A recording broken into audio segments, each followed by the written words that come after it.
نحمده ونصلي ونسلم على رسوله الكريم أما بعد فأعوذ بالله من الشيطان الرجيم بسم الله الرحمن الرحيم قال رب اشرح لي صدري ويسر لي أمري واحلل عقدة من لساني يفقه قولي واجعل لي وزيرا من أهلي هارون أخي اشدد به أزري وأشركه في أمري كي نسبحك كثيرا ونذكرك كثيرا إنك كنت بنا بصيرا قال قد أوتيت سؤلك يا موسى صدق الله مولانا العظيم اللهم صل على سيدنا محمد وعلى آل سيدنا محمد وبارك وسلم سورة طه کی آیت نمبر 25 تا آیت نمبر 36۔ اس سے پہلے ذکر ہوا کہ حضرت موسیٰ علیہ السلام جب مدین سے اپنی اہلیہ، بچے اور خادم سمیت واپس مصر جا رہے تھے، راستہ غیر معروف اختیار کر بیٹھے تھے تو رات ہوئی تو رات کا اندھیرا تھا، موسم سرد تھا، تو ان حالات میں انہیں ایک جگہ آگ نظر آئی، تو وہاں روشنی لینے کے لیے یا راستہ معلوم کرنے کے لیے جب پہنچے آگ کی طرف تو وہ آگ نہیں تھی، اللہ رب العزت کا نور تھا۔ وہیں پر اللہ رب العزت نے حضرت موسیٰ علیہ السلام کو نبوت عطا فرمائی اور ساتھ ہی 2 معجزے بھی عطا فرمائے اور حکم دیا کہ فرعون کی طرف چلے جائیں، وہ بہت سرکش ہو گیا ہے اور اس کو جا کر میرا پیغام آپ پہنچائیں۔ تو جب حضرت موسیٰ علیہ السلام جان گئے کہ اللہ رب العزت نے انہیں نبوت و رسالت سے سرفراز فرمایا ہے اور ان کی ذمہ ایک بہت بڑا کام لگا دیا گیا ہے، تو اس راستے کی تمام مشکلات ان کے سامنے آ گئیں، تو حضرت موسیٰ علیہ السلام نے اللہ رب العزت کی بارگاہ میں دعا فرمائی، قال رب اشرح لی صدری، عرض کیا اے پروردگار میرا سینہ کھول دیں تاکہ اس میں کوئی گھٹن یا تنگی باقی نہ رہے۔ اس موقع پر حضرت موسیٰ علیہ السلام نے 2 دعائیں فرمائیں۔ پہلی دعا یہ تھی کہ میرے پروردگار میرے لیے میرا سینہ کھول دیجئے اور میرے لیے میرا کام آسان فرما دیجئے۔ نبی کو دنیا کی اصلاح کا کام کرنا ہوتا ہے اور اس پر انہیں بڑی سختیاں جھیلنا پڑتی ہیں، اور حضرت موسیٰ علیہ السلام کو تو فرعون کے پاس جانا تھا جو خدا بنا ہوا تھا، جس نے خدائی کا دعویٰ کیا ہوا تھا، جو جابر تھا، ظالم تھا۔ اس لیے حضرت موسیٰ علیہ السلام نے اس مہم کو سر انجام دینے کے لیے دعا فرمائی کہ الہی مجھے حوصلہ عطا فرمائیے، میرا دل کھول دیجئے اور میرا کام آسان فرما دیجئے تاکہ میں دعوت کا کام بخوبی انجام دے سکوں۔ ناموافق باتیں پیش آنے پر میں ہمت نہ ہاروں، فریضہ رسالت کی ادائیگی میں دشواریاں پیش آنے پر گھبرا نہ جاؤں اور فرعون کے جاہ و جلال اور دبدبہ کے سامنے دب نہ جاؤں۔ فرماتے ہیں کہ حضرت موسیٰ علیہ السلام کی زبان میں لکنت تھی۔ فرعون کی جو بیوی تھی حضرت آسیہ، ان کے دل میں حضرت موسیٰ علیہ السلام کی محبت اللہ رب العزت نے ڈال دی تھی، اس کا ذکر آگے تفصیل سے آ رہا ہے۔ وہ بڑی شفقت کرتی تھی، بڑی محبت کرتی تھی، اور بیوی کو راضی کرنے کے لیے کبھی کبھی فرعون بھی حضرت موسیٰ علیہ السلام کو اٹھا لیتا تھا۔ موسیٰ علیہ السلام بچے تھے اور بچوں کی طرح ہی شرارتیں کرتے تھے۔ مفسرین اکرام فرماتے ہیں کہ فرعون چونکہ بڑا مغرور تھا اور اسے اپنی بادشاہت پر، اپنی طاقت پر، اپنی قوت پر اور دولت پر بڑا گھمنڈ تھا، زیب و زینت کا ہر سامان استعمال کرتا تھا، ہیرے اور جواہرات پہنتا تھا اور داڑھی کی خوبصورتی کے لیے اس پر سونے کا برادہ لگاتا تھا۔ ایک دفعہ حضرت موسیٰ علیہ السلام جب بچے ہی تھے اور فرعون کے پاس کھیل رہے تھے تو اچانک حضرت موسیٰ علیہ السلام نے فرعون کی داڑھی میں ہاتھ مار دیا، جس سے فرعون کی داڑھی کا بناؤ سنگھار خراب ہو گیا۔ فرعون نے اس حرکت کو اپنی داڑھی کی توہین پر محمول کیا اور بچے کو قتل کرنا چاہا، مگر مومنہ بیوی حضرت آسیہ نے کہا کہ یہ بچہ ہے، بھلا اسے کیا شعور، جب فرعون کا اصرار بڑھا اور بیوی نے دیکھا کہ اب فرعون باز نہیں آ رہا، وہ اسے قتل کر کے ہی رہے گا، تو اس نے ایک ترکیب نکالی اور کہنے لگی اگر بچے کے شعور کا امتحان لینا ہے تو اس کے سامنے ایک تشت میں ہیرے جواہرات رکھ دو اور دوسرے تشت میں جلتے ہوئے کوئلے ڈال دو، پھر دیکھو بچہ کون سی چیز کو پسند کرتا ہے۔ چنانچہ فرعون نے بیوی کی اس تجویز کو پسند کیا اور اس نے یہ تجربہ کرنے کا فیصلہ کیا۔ حضرت موسیٰ علیہ السلام کے سامنے دونوں تشت رکھے گئے، ایک میں جواہرات تھے اور دوسرے میں جلتے ہوئے کوئلے۔ حضرت موسیٰ علیہ السلام نے جلتا ہوا کوئلہ پکڑ کر منہ میں ڈال لیا، جس سے زبان جل گئی اور اس میں گرہ پڑ گئی، جو آپ کی لکنت کا باعث بنی، اور اس سے فرعون کی سمجھ میں بھی بات آ گئی، لہٰذا اس نے موسیٰ علیہ السلام کے قتل کا ارادہ ترک کر دیا۔ تو حضرت موسیٰ علیہ السلام نے پروردگار عالم کی بارگاہ میں عرض کی، میرا سینہ کھول دیجئے اور میری زبان کی گرہ بھی دور کر دیجئے، یفقہوا قولی، تاکہ یہ لوگ میری بات کو سمجھ سکیں۔ شرح صدر اللہ رب العزت کی بہت بڑی نعمت ہے، اور حضرت موسیٰ علیہ السلام کو ان کی دعا کے نتیجے میں اللہ رب العزت نے عطا فرمائی، جبکہ حضور خاتم النبیین صلی اللہ علیہ وسلم کو اللہ تعالیٰ نے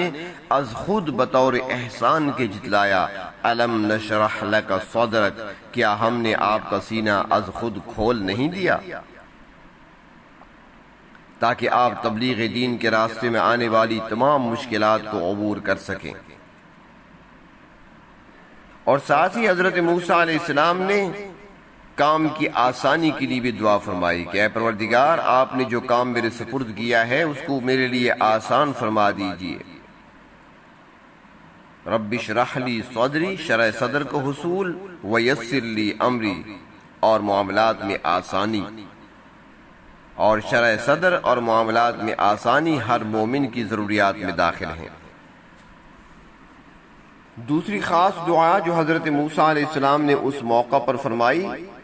وہ یہ تھی کہ وَاجْعَلْ لِي وَزِيرًا مِّنْ أَهْلِي، اور بنا دیجئے میرے لیے وزیر یا معاون میرے گھر والوں میں سے، اور وہ کون ہو؟ ہارون اخی، وہ میرے بھائی ہارون ہیں۔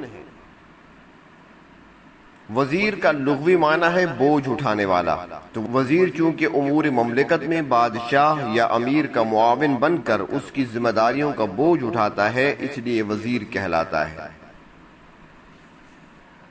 سربراہ مملکت کے لیے وزیر کا ہونا ضروری ہوتا ہے، کیونکہ وہ اکیلے تمام کام انجام نہیں دے سکتا۔ حدیث شریف میں آتا ہے کہ اللہ تبارک و تعالی جس حکمران کے ساتھ بہتری کا ارادہ فرماتے ہیں اس کے لیے اچھا وزیر متعین کر دیتے ہیں، تاکہ اچھا مشورہ دے کر امور سلطنت میں معاون بنے،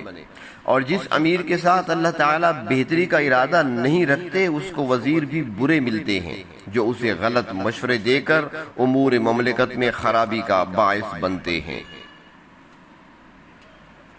تو حضرت موسیٰ علیہ السلام نے فرمایا کہ مجھے ایسے معاون کی ضرورت ہے، اشدد بہ ازری، جس کے ذریعے میری کمر مضبوط ہو، واشرکہ فی امری، اور اسے میرے کام میں شریک فرما دیجیے۔ نبوت و رسالت کے امور میں شراکت کی درخواست ایک عظیم سفارش تھی۔ تو حضرت موسیٰ علیہ السلام نے یہ بات اپنی دعا میں عرض کی کہ مددگار بھی چاہیے، اور وہ مددگار، وہ معاون میرے خاندان اور اقارب میں سے ہو، کیونکہ خاندان کے آدمی کے اخلاق آداب دیکھے بھالے ہوتے ہیں، باہم الفت اور مناسبت ہوتی ہے جس سے کام میں مدد ملتی ہے،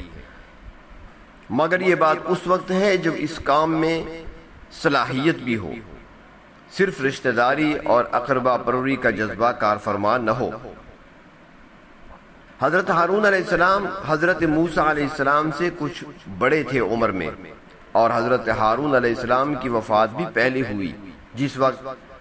طور پر حضرت موسیٰ علیہ السلام یہ دعا فرما رہے تھے اس وقت حضرت ہارون مصر میں تھے، اور وحی کے ذریعے ان کو نبوت کی اطلاع دی گئی اور ہدایت کی گئی کہ موسیٰ علیہ السلام مصر آ رہے ہیں، لہٰذا ان کا استقبال کرو۔ حضرت موسیٰ علیہ السلام نے فرمایا کئی نسبحک کثیرا، اس انعام کے شکریہ کے طور پر ہم آپ کی زیادہ تسبیح بیان کریں گے، وَنَذْكُرَكَ كَثِيرًا اور آپ کا کثرت سے ذکر کریں گے. إِنَّكَ كُنتَ بِنَا بَصِيرًا بے شک آپ ہمارے حالات کو خوب دیکھنے والے ہیں. آپ ہماری حالت اور ہماری ضرورت کو جانتے ہیں، لہٰذا میرے پروردگار میری دعا قبول فرما. دعا حضرت موسیٰ علیہ السلام فرما رہے ہیں، مگر انہوں نے اللہ کی تسبیح اور ذکر میں حضرت ہارون علیہ السلام کو بھی اپنے ساتھ شامل کر لیا کہ ہم دونوں کثرت سے آپ کی تسبیح بیان کریں گے اور کثرت سے ذکر کریں گے. یعنی ہم دونوں مل کر دعوت و تبلیغ کا فریضہ انجام دیں گے، آپ کی قدوسیت کا ڈنکا بجائیں گے اور آپ کی تعریف کے گیت گائیں گے. تو اس دعا کے جواب میں پروردگار عالم نے فرمایا قال قد اوتیت سؤلک یا موسیٰ، اے موسیٰ علیہ السلام تحقیق دیا گیا ہے تجھے تیرا سوال، یعنی اللہ نے تمہاری دعا کو قبول کر کے تمہاری مطلوبہ چیز عطا کر دی ہے، آپ کا سینہ کھول دیا ہے، آپ کے کام میں آسانی پیدا کر دی ہے اور آپ کے بھائی ہارون علیہ السلام کو آپ کا معاون بنا دیا ہے. اللہ رب العزت مومن بندے کی ہر نیک دعا قبول فرماتے ہیں، کوئی دعا رائگان نہیں جاتی. اللہ رب العزت کا ارشاد ہے سورۃ بقرہ میں آیت نمبر 186 اجیب دعوت الداع اذا دعان، میں دعا کرنے والے کی دعا قبول کرتا ہوں جب وہ دعا کرتا ہے. پھر بندے نے جو کچھ مانگا ہے اگر بندے کی اس میں مصلحت ہوتی ہے تو وہ چیز عنایت فرما دی جاتی ہے، ورنہ اس کی دعا کو عبادت قرار دے کر نامہ اعمال میں لکھ لیا جاتا ہے. اور یہاں پر ارشاد فرمایا کہ آپ کی مانگی ہوئی سب چیزیں آپ کو دے دی گئیں. یہ قبولیت دعا کا اعلیٰ درجہ ہے. مفسرین اکرام فرماتے ہیں کہ حضرت موسیٰ علیہ السلام کی زبان کی گرہ مکمل طور پر نہیں کھولی گئی تھی بلکہ اتنی مقدار میں دور کر دی گئی تھی جس سے بات کرنے میں آسانی پیدا ہو گئی. اس کے باوجود لکنت کا کچھ حصہ آپ کی زبان میں باقی رہ گیا تھا. یہاں پر دونوں کا ساتھ مل کر ذکر کرنا اور دونوں کا ساتھ مل کر اللہ کی تسبیح اور پاکی بیان کرنے کو بیان کیا گیا ہے. تو یہاں سے معلوم ہوتا ہے کہ نیک ساتھی ذکر و عبادت میں مددگار ہوتے ہیں. ذکر و تسبیح میں سازگار ماحول اور اللہ کے نیک بندوں کے ساتھ اٹھنا بیٹھنا ان باتوں کا بڑا دخل ہوتا ہے. جس کے ساتھی اللہ والے نہ ہوں وہ اتنی عبادت نہیں کر سکتا جتنی کہ وہ کر سکتا ہے جس کا ماحول اللہ والوں کا ہو